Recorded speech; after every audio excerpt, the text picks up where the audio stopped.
சென்னை அண்ணா பல்கலைக்கழக மாணவி பாலியல் வன்கொடுமை வழக்கில் குற்றம் சாட்டப்பட்ட ஞானசேகரன் குற்றவாளி என தீர்ப்பு அளிக்கப்பட்டிருப்பதோடு ஜூன் 2ஆம் தேதி தீர்ப்பு விவரங்கள் அறிவிக்கப்படும் என நீதிபதி உத்தரவிட்டிருக்கிறார். இந்த நிலையில் 11 குற்றங்களையும் ஞானசேகரன் மட்டுமே செய்திருக்க முடியுமா என கேள்வி எழுப்பியுள்ள தமிழக பாஜக முன்னாள் தலைவர் தமிழிசை சவுந்தரராஜன் அரக்கோணம் பெண்ணின் குரல் குறித்து அப்பா மு.க. ஸ்டாலின் என்ன பதில் சொல்ல போகிறார் என கேட்டுள்ளார். இது தொடர்பாக அவர் வெளியிட்டுள்ள அறிக்கையில் அண்ணா பல்கலைக்கழகத்தில் நடந்த பாலியல் குற்றத்திற்கான தீர்ப்பை எதிர்நோக்கி காத்திருக்கிறோம். தமிழகத்தில் ஒரு அவல நிலை என்ன என்றால் பல்கலைக்கழகங்களில் பரீட்சை முடிவை எதிர்பார்த்து காத்திருக்கலாம். ஆனால் தமிழகத்தில் ஒரு பல்கலைக்கழகத்தில் நடந்த பாலியல் குற்றத்திற்கான தீர்ப்பை எதிர்பார்த்து நாம் எல்லாம் காத்திருக்கிறோம். மனதிற்கு இன்னொரு வருத்தமான கருத்து என்ன என்றால் பாலியல் குற்றங்களுக்கு அரிதாக கருத்து சொல்ல வேண்டியிருக்கலாம். ஆனால் இப்பொழுது அடிக்கடி கருத்து சொல்ல வேண்டியிருக்கிறது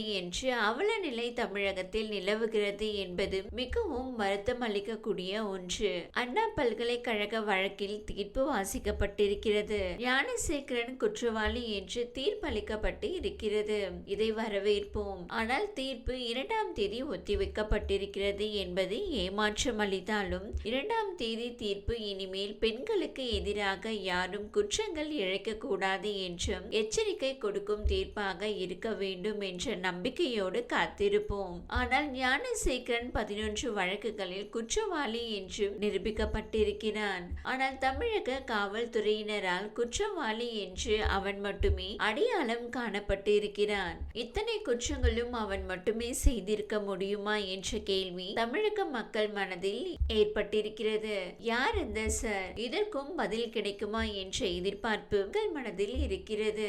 கொடூர குற்றங்கள் செய்யும் மிருகங்கள் போன்ற ஞானசேகரன் போன்றவர்களை கேட்கிறேன். எனக்கு 8 வயதில் பெண் குழந்தை இருக்கிறார். அதனால் எனக்கு தண்டனை சலுகை வேண்டும் என்று கேட்கிறாயே. இதே போல் ஒரு பெண் குழந்தையை தான் நீ சீரழித்திருக்கிறாய். அப்போது அந்த பெண் குழந்தையின் மனம் எவ்வளவு பதைத்திருக்கும். எனக்கு வயதான தாய் இருக்கிறார். அதனால் சலுகை கொடுங்கள் என்று கேட்கிறாயே. தமிழகத்தில் ஒரு பெண் குழந்தை பாதிக்கப்பட்டாலும் தமிழகத்தில் உள்ள அத்தனை தாய்மார்களும் பரிதவித்து போகிறார்கள் என்பது உனக்கு தெரியாதா?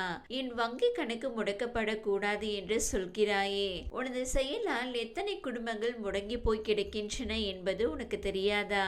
ஒரு ஆறுதல் என்ன என்றால் இவன் கோரிக்கை எல்லாம் நீதிமன்றத்தில் நிராகரிக்கப்பட்டிருக்கிறது.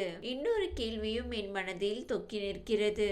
பொள்ளாச்சி வழக்கிற்காக இனிப்புகளை வழங்கி கொண்டாடிய திராவிட முன்னேற்ற கழகம் இந்த பாலியல் பிரச்சனை தமிழகம் முழுவதையும் முழுக்கி கொண்டிருந்த நேரத்தில் எந்தவித கண்டன குரலையும் எழுப்பவில்லை. அக்கட்சியின் பெண் தலைவர்கள் எந்த கண்டனத்தையும் தெரிவிக்கவில்லை. 23ஆம் தேதி இந்த நிகழ்வு நடக்கிறது. போராட்டத்திற்கு பின்பு 25ஆம் தேதி வழக்கு பதிவு செய்யப்படுகிறது.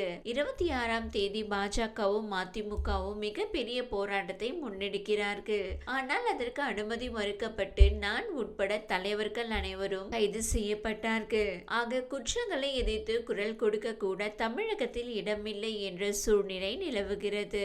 இன்னொன்றையும் இங்கே பதிவிட நினைக்கிறேன். அண்ணா பல்கலைக்கழக பாலியல் குற்றமாக இருக்கட்டும், இப்பொழுது அரக்கோணத்தில் பரிதவித்துக் கொண்டிருக்கிற ஒரு பெண்ணின் பரிதவிப்பு குரலாக இருக்கட்டும், இதில் ஒரே மாதிரியாக குற்றம் தமிழகத்தில் இழைக்கப்படுகிறது.